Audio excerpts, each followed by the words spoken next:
la soie qui apparaît. On a toute cette partie-là, assez large, qui est le fourreau. Puis ça s'arrête d'un coup. Et puis en fait, le fer continue comme ça. Et là, effectivement, on a la soie et puis l'épée dans le fragment de fourreau.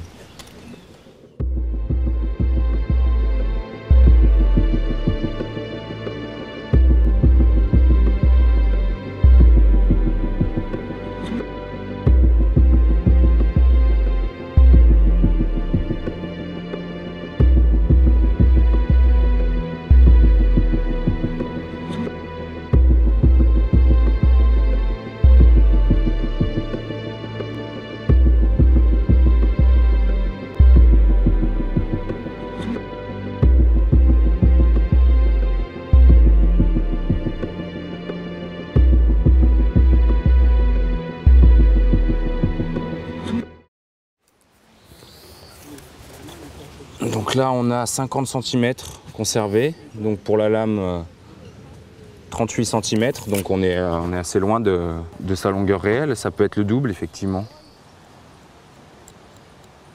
Les fouilles archéologiques conduites ces dernières années par Réjeanne Roure et son équipe en bordure du village de Lequelard, en Petite Camargue dans le Gard, ont mis en évidence les vestiges d'une occupation gauloise entre le 6e et le 3e siècle avant Jésus-Christ.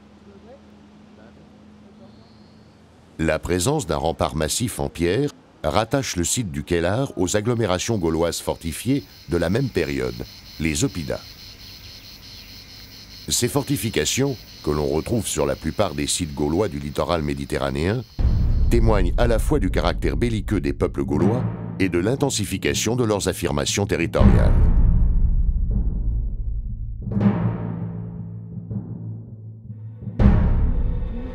Depuis 2003, les recherches se focalisent sur une portion interne du site, en arrière du rempart. Dans cet espace ouvert, interprété comme une sorte de place, certains vestiges retiennent plus particulièrement l'attention des archéologues. Il y a une entaille magnifique sous la protubérance. Donc là, je suis en train de dégager un fragment de voûte crânienne. On voit une partie de l'éminence cruciforme. Ici, ce serait plutôt la partie supérieure de l'occipital. Le fragment va se détacher là, je pense, latéralement. La fouille de cette zone a livré une très grande concentration de restes humains. Donc là, c'est le frontal, ça correspond aux orbites. Donc là, on aurait les os nasaux, le haut du nez. Nous sommes à l'intérieur d'un habitat fortifié. Il ne peut donc pas s'agir de restes funéraires, puisqu'à cette époque, les tombes se trouvaient à l'extérieur des habitats et que les défunts étaient incinérés. De plus, ici, les restes de corps sont totalement absents.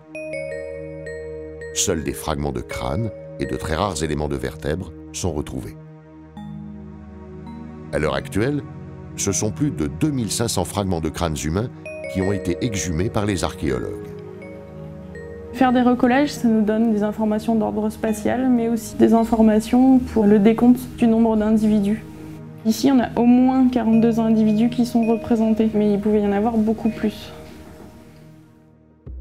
Nombre de ces fragments présentent des traces particulières.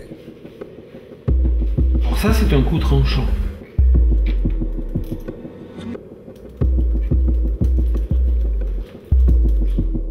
On a des fragments d'occipital, l'os qui est situé en arrière du crâne. On a des grands enlèvements en copeaux. Et on a aussi sur le processus mastoïde une section nette. Là, on est situé sur l'écaille de l'occipital, la partie arrière basse de la tête, et on a des grandes entailles situées ici qui traduisent des coups qui viennent comme ça. Sur le même type de fragment, on a une section qui traduit un coup porté d'arrière en avant et qui tranche vraiment vers la base du crâne.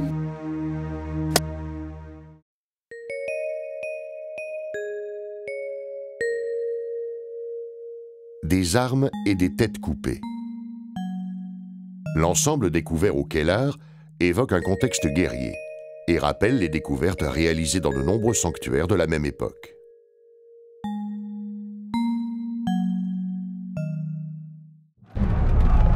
Les Celtes étaient de farouches guerriers.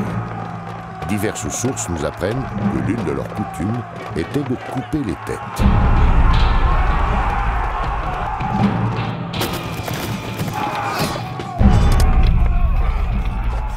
De fait, ces traces sur les os font écho au récit d'un célèbre géographe grec, Poséidonios, qui a visité la Gaule vers 100 avant Jésus-Christ et nous a laissé un important témoignage dont l'essentiel se retrouve chez Diodore de Sicile et chez Strabon. Les Celtes passèrent le premier jour à couper les têtes aux morts, selon la coutume de leur patrie. À l'issue du combat, ils suspendent au cou de leurs chevaux les têtes de leurs ennemis et les ramènent chez eux pour les clouer à l'entrée de leur habitat. Les Celtes ont aussi représenté cette coutume, comme sur ce bloc sculpté provenant du site d'Entremont, près d'Aix-en-Provence, ou ce tesson gravé, retrouvé à Aulnat, à côté de Clermont-Ferrand, représentant tous deux un cavalier avec une tête coupée, fixée à l'encolure du cheval.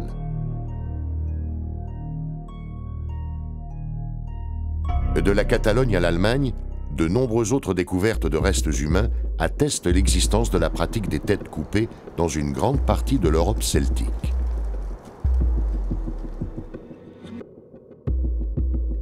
Presque tous ces crânes présentent des traces liées à la décollation de la tête.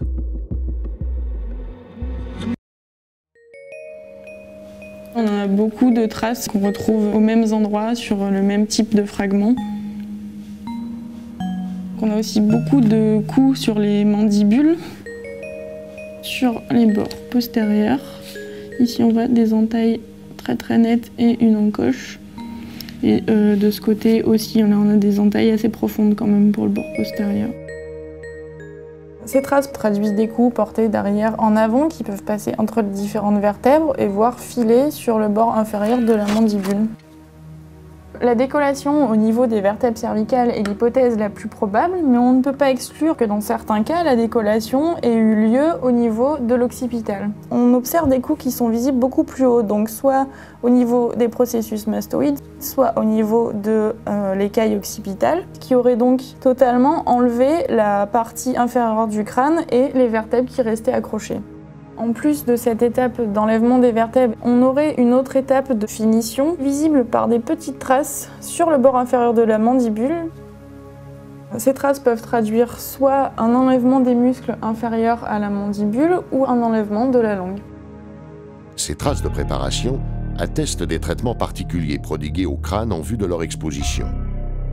De telles préparations sont évoquées par Strabon lorsqu'il cite Poséidonios. Les têtes des ennemis les plus renommés, embaumées à l'huile de cèdre, étaient montrées aux étrangers et ils refusaient de les rendre même au prix d'un poids égal d'or. Ces expositions de têtes humaines évoquées dans les textes antiques sont corroborées par des indices présents sur certains crânes, comme ceux découverts à Entremont. Sur le site d'Entremont, on a des orifices qui sont liés à des clous, et les clous étaient encore présents, parfois juste à côté des crânes, parfois même engagés dans l'orifice. Sur un nombre minimal d'individus de 15, eh bien, nous sommes certains qu'il y avait 13 crânes présentant ces perforations frontales, probablement liées à la présence de ces gros clous servant probablement à fixer les têtes. Des crânes cloués très similaires ont été découverts en Catalogne, sur le site d'Ullastret. Si les fragments de crâne retrouvés sur le site du Kellar ne présentent pas ce type d'orifice, un indice laisse pourtant supposer que ces crânes ont été exposés. Si on regarde les molaires en place, on se rend compte que, certes, les couronnes des dents sont bien présentes, mais il y a des éclats d'émail qui ont sauté. C'est là un signe tout à fait pertinent qui démontre que la mandibule ou que le maxillaire était soumis à des variations brutales de température ou d'hygrométrie et donc que la pièce était exposée à l'air libre. Véritables têtes préparées et exposées, représentations sculptées ou gravées, les têtes humaines sont une composante essentielle du monde gaulois. Ces têtes, souvent associées à des chevaux, ont profondément imprégné l'art celtique, même si la signification réelle de toutes ces représentations nous échappe partiellement.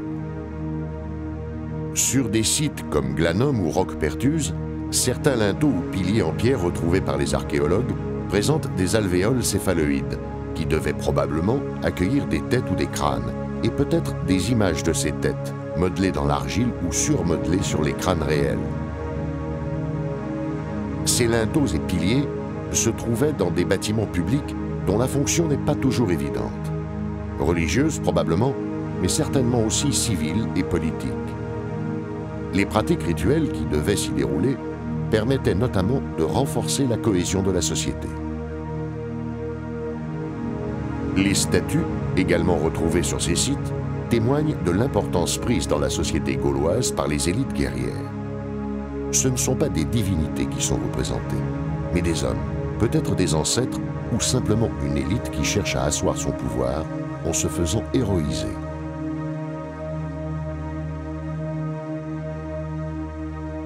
À partir du IIIe siècle avant Jésus-Christ, cette élite assoit également son pouvoir à travers les armes. Les conflits, peut-être territoriaux, semblent se multiplier en liaison avec la montée de cette élite guerrière. À cette époque, des sanctuaires guerriers voient le jour un peu partout en Europe celtique.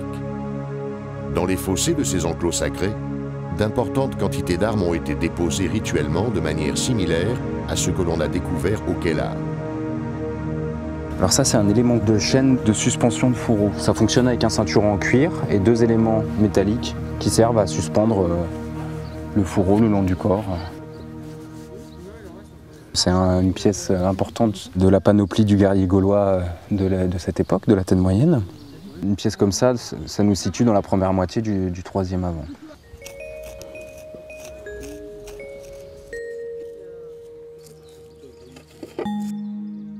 La corrosion altère les objets. Un traitement adéquat permet de les préserver une fois extraits du milieu dans lequel ils ont séjourné pendant plus de 2000 ans.